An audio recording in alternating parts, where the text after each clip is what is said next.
Hello, Joe here. I wrote this a long time ago, and I come across it uh, from back when my middle son was in high school, Shiloh. Uh, he went to high school at a place called Maysville High School, and uh, they're the Panthers.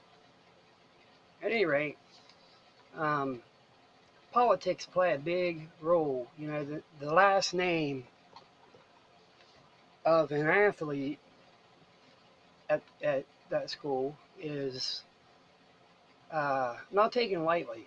Um, in fact, it means everything. I mean, who you are, you know, the last name just, carries so much weight when it comes to playing sports there. Um, so, like I always do, I thought about it, and at the time called it a mission statement because I was going to give it to the school, but decided not to. Um, so I'm going to make a video about it. Um, any of you who have children and they played sports, through B League or whatever, it starts clear down there. When your kid is 5, the name, you know, just it's amazing. And here's what I have to say about it. Um, what price do we put on the future of our children? Is it merely the fact that we want them to do better than we did ourselves? To remind you, this was intentionally meant, for superintendent or somebody of power in my local school district. So keep that in mind. Um, if so, what price does that hold alone? Or can there be a price tag even put on such a thing? With these statements I'm about to make throughout the course of this informative letter are not to be taken in as fiction. They are meant to be taken as fact because unless you're blind, I know you see these things also. Our communities all consist of two different kinds of people when you get down to the brass tacks of it all. And those two kinds of people are the people who matter and the people who don't matter. Now, you may be thinking, well, that's vague, that's rather broad stroked. But let's be honest with ourselves for just a brief moment, if you will, please. What happens when the genetically instilled value to make one's child better than him or her is implied by this, for lack of better words, psychological machine that suppresses any child that is deemed not worthy, even if every quality they have is superior to the others except for the monetary one. Meaning, a child can be a genius, uh, physically gifted athlete, um, manners and personality are superior also, um, and the fact that a child that comes from a family with money, that one concept of their last name holding weight with money will be considered highly greater than the child without money that has all those three great qualities, you know, as an example. Think about this for a moment. A child with intelligence, athletic gifts, respect, and comes from meager means is brushed aside and ignored for one with none of these qualities but has money. The reality of this is very real and happens in small towns across the country every day. Nowhere is this atrocity seen more than in high school sports.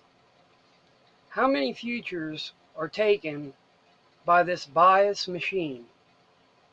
And why does a school care more about whatever it may be more than the future of its students?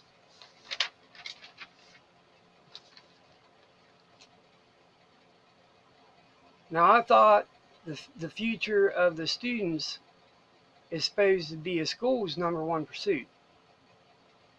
Sure, academically, they force athletes to carry a 2.7 GPA to participate in sports, but it's nothing more than a formality when considering the fact that a young man playing sports will not be getting scholarships handed to him for academics. But where will they come from if he's denied playing time for known names? Friends of athletic directors, boosters, families with money, and so on, while he is by far the superior athlete. This in turn causes frustration. The no playing time causes frustration for not only the student, but the parent also. Trust me, I went through it. How can the pair, the athlete and the parent, overcome this enormous hurdle? You know, for one, this hurdle is most distasteful in these folks that claim to care about a student's future contradict themselves by their very nature, because how can they care about students' futures when their very actions remove options for the very students they claim to care about?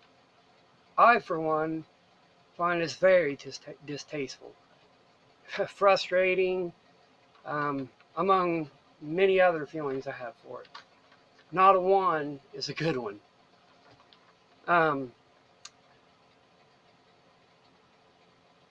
This topic I will research more to try and find the common denominator that ties the forced failure of phenomenal athletes across the country.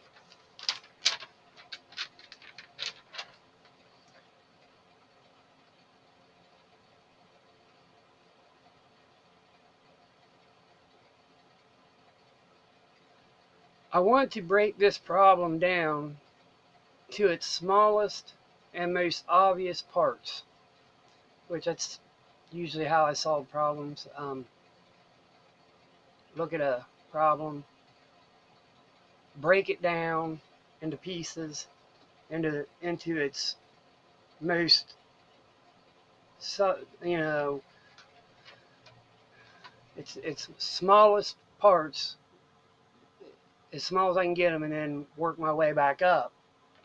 Sometimes I'll work in reverse. Instead of starting at A, working to C, I'll start at C and work to A. But anyway, in my opinion, this will be the only way to shed a ray of light on the biased nature of high school athletics. I mean, think about it. Most athletes, spend so much time, they're active, so sitting at a desk in a classroom goes against the very their very nature, the way they're wired, you know. Um, when you're an athlete and you're wired to be moving around all the time, it's hard to sit and learn. So that doesn't help with the GPA for academic scholarships. And the only way for an athlete to get scholarships is to get that playing time. And mind you, you know, I know it happens in your school districts also. You know, it permeates the whole country. Um, but yeah, anyway, um, it's a shitty thing, but um, it happens. But food for thought and peace out.